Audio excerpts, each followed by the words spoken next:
Fagoo viidiyoodha kanneen Hegeree Miidiyaa hordoftan nageenya keenya bakkuma jirtanitti sinaada qabu jechaa Hegeree Miidiyaa irraa oduu yeroo kanaaf qabnu hanga footoo dursuun isinitti walitti bu'iinsa waraana Tigraay gidduutti uumameen hoggarri Tigraayitti uumamee itti fuutu dhaga'e. Imbaasiin Itoophiyaa Keeniyaa jiru Soomaaleen lafa Oromoo fudhachuutti gammachuu ibsate irra deebi'ee nan dogongore jechuun ibsa baaseeti jira. Paartileen siyaasaa Itoophiyaa keessa jiran 11 tumsa waloon hundeeffamuun waliigaluun isaanii dhagahame. Manni murtii naannoo Bilishaangol Gumuz miseensa paartii Dimokiraatawaa Booroo hidhaa waggaa 5 oliin adabu itti murteessuu paartiin Booroo balaaleffate. Haalli qilleensa Itoophiyaa yeroo ammaa balallii xiyyaaraa ulfaataa ta'uu wal qabatee balalliin biyya keessaa dhaabbachuun himame. Kunneen hanga footoo turanii amma bal'ina oduutti aansina. Kibxata kaleessaa kibba Tigraay magaalaa Meekonitti yaalii waraanni Dabratsiyooniin hoogganamu hoogganaa qaama nageenya magaalattii to'annaa jala oolchuuf taasiseen waraana bulchiinsa Tigraay fi TDF jidduutti ka'een namoonni 8 madaanii turuun hiriirri balaaleffannaa uummataa magaalaa Meekonittiin baamaa oole ture. Walitti bu'iinsa kaleessa mudate hordofuun waraanni TDF dabalataan Tigraay gama kibbaatti tan argamtu magaalaa Meekonii qabachuun guyyaa irraattis waraana lama jidduutti dhukaasni eegalu namni Tigraay magaalaa Maqaleetti argamu odeeffannoo isaa Hegeree Miidiyaan qabeeti jira. Kana malees akka kantiibaa magaalaa Meekonii obbo Masalaa Shabbir Addis Standaardii afaan Amaaraatti himetti guyyaa kaleessa humnoonni TDF itti aanaa fi itti gaafatamaa waajjira nageenyaa aanichaa Kololeen Helefoon Meherii to'annaa jala oolchuuf yaalii taasisaniin namoonni nagayaa miidhamuu fi walitti bu'iinsa itti fufuu himeeti jira. Walitti bu'iinsa garee waraanaa lameen jidduutti ka'e kun yeroo humnoonni waraanaa TDF kan Tigraay Defense Force itti gaafatamaa caasaa nageenyaa aanichaa to'achuuf meeshaa irraa eeguuf yaalii godhanitti bakka uummanni walitti qabamee jirutti dhukaasni naannoo sa'aatii 5tti eegalu obbo Masalaan himeeti jira. Dhukaasa waraana kana lameen jidduutti banameen namoonni 8 madaa'uun hospitaala Maqalee Aydarii fi hospitaala magaalaa Meekonitti yaalamaa jiraachuu fi guyyaa irraattis lolli kibba Tigraayitti itti fufuun himameeti jira. Haaluma kanaan guyyaa irraattis magaaluma Meekonii keessatti lola waraana humna ittisaa Tigraay fi waraana naannichaa jidduutti ta'een gama nageenya naannichaa irraa namni 2 yoo madaa'u gama waraana humna ittisaa Tigraay irraa namni madaa'e kan hin jirre ta'uu jiraatan magaalaa Maqalee dhimmicha qulqulleeffatee Hegeree Miidiyaatti himeeti jira. Haa ta'uti malee guyyaa kaleessa irraa jalqabee jiraattonni magaalaa Meekonii humni waraana ittisa Tigraay magaalattii gadhiisanii akka ba'an gaafachaa jiru.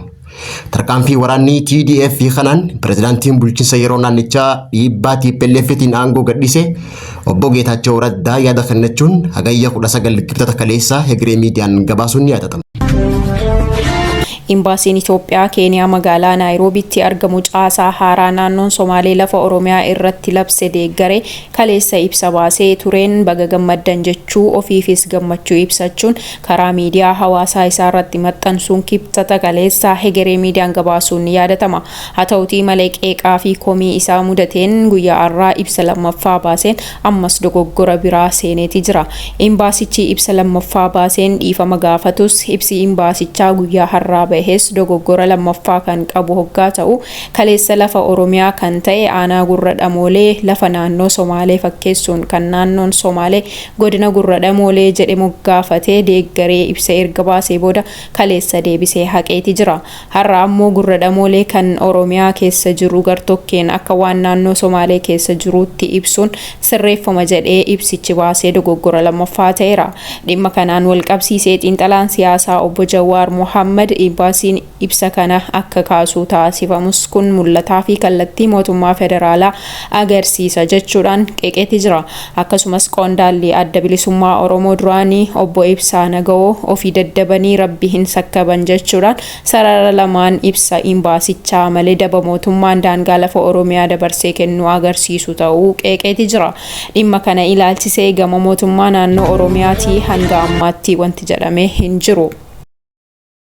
Paartileen siyaasaa sadarkaa mootummaalee naannootti gurmaa'anii socho'aa turan 11 tumsa walootiin uumachuu isaanii kan ifoomsan yoo ta'u paartilee waliigalaa tumsa waloo dhaabbatan kunniin paartilee haqaa fi dimokiraataa ga'u paartii Shangoo biyyaalessaa ga'u paartii biyyaalessaa Tigraay paartii dimokiraataa uummata Doongoo paartii dimokiraataa Moochaa paartii warraaqsa dimokiraataa uummata Argoobaa paartii bilisaa baasaa uummata Affaar paartii dimokiraataa Gaamoo paartii dimokiraataa uummata Kaafaa paartii magariisaa Kaafaa akkasumas sochii dimokiraataa uummata Gambeellaa jedhamuun kan beekaman akka walitti makamanii jiran boordiin filannoo biyyaalessaa Itoophiyaa beeksise. Kaayyoo waliigaltee kanaa nageenyaa fi waliigaltee biyyaalessaa cimsuu fi heeraa fi seera kabachiisuun socho'u tokkummaa mirga walqixxummaa irratti hundaa'ee ijaaruun hawaasa sagalee dhabanii bakka bu'uudhaan sagalee ta'uuf akka waliigaltee irra gahan kan himame yoo ta'u, sirna kanarratti kan argaman walitti qabaan boordii filannoo biyyaalessaa Itoophiyaa aadde Maalaawit Warq Haayiluu waliigalteen tumsa waloo paartilee kunniin taasisan lammiilee paartilee siyaasaa irratti amantaa qaban kan guddisuu fi dabarees fedhii uummataa guutuu keessatti gaheen inni qabu olaanaadha jedhani. Akkasumas garaagarummaa siyaasaa qabaachuun alatti walooma biyyaatiif bu'aa gaarii buusaa akka carraatitti ilaalama yoo jedhani miseensonni paartilee siyaasaa tumsa waloo ijaaratan ibsa miidiyaaleedhaaf kennanii waliigalteen kun hawaasa bira gahuun fi kaayyoo isaanii milkeessuuf kan gargaaru ta'uu himuun filannoo dimokiraatawaa ta'e irratti qindoominaan akka hirmaataniif carraa guddaa uumama yoo jedhame paartileen 11 walitti dhufuudhaan walitti qindaa'anii walooma uuman kunniin filannoo biyyaalessaa Itoophiyaa marsaa torbaffaa bara 2018 filamuu irratti bifa qindaawaa ta'een tokko ta'uudhaan hirmaatan jedhamee jira. Paartileen kunniin waliigaltee hundeeffame isaanii akka xumuraniin maqaa waloo isaanii irratti labsii akka kennan kan gabaafame yoo ta'u, yeroo ammaa paartileen siyaasaa 60 ol kan ta'an mana marii paartilee siyaasaa jalatti akka galmaa'anii jiranis eeramee jira. Manni murtii olaanaa naannoo Bilishaangul Gumuz miseensa mana marii naannoo Bilishaangul Gumuz kan ta'e obbo Yohaannis Tasammaa hidhaa waggaa 5 fi ji'a 10 fi maallaqa qarshii 15,000tiin adabuu hordofee paartiin Dimokiraatawaa Booroo hidhaa miseensa isaa tana balaaleffachuu ibsee jira. Miseensi paartii Dimokiraatawaa Booroo kan ta'e obbo Yohaannis Tasammaa kanaan dura bara 2007 dhimma shororkeessummaatiin himatame ragaan dhabamuun manni murtii walaba baasuu fi poolisii fi abbootiin alangaa himannaa shororkeessummaaf ragaawwan hin qabneef himannaa liizii lafaa kanaan dura Yohaannis irratti dhaabbate deebisuuf kan murteessan ta'uu qondaalli paartii Dimokiraatawaa Booroo tokko Addis Istaandaarditti himee jira. Paartiin isaanii paartiin Dimokiraatawaa Booroo yennaa qoodinsa teessoo bulchiinsaa argachuuf mootummaa federaalaawatti taasisan laalchisee qoodamiinsi aangoo kan argatan yoo ta'u, yeroo ammaa tana hoogganaa paartichaa dabalatee hooggantoonni paartii Dimokiraatawaa Booroo hidhaa jiraachuu fi miseensonni isaa biyyaa baqachaa jiraachuu himee jira. Murtiin manni murtii olaanaa naannoo Bilishaangul Gumuz miseensa paartii isaan irratti dabarsee kun kan isaan hin mallee fi dhiibbaa paarticha irratti deemaa jiru kan mul'isu ta'uun himamee jira. Obbo Yohaannis Tasammaa yeroo lammeessaaf kan qabame gaafa amajjii 9 bara 2025 waggaa ta'u murteen akkanaa dhimma siyaasaatii fi itti muramuun ni balaaleffannaa jira.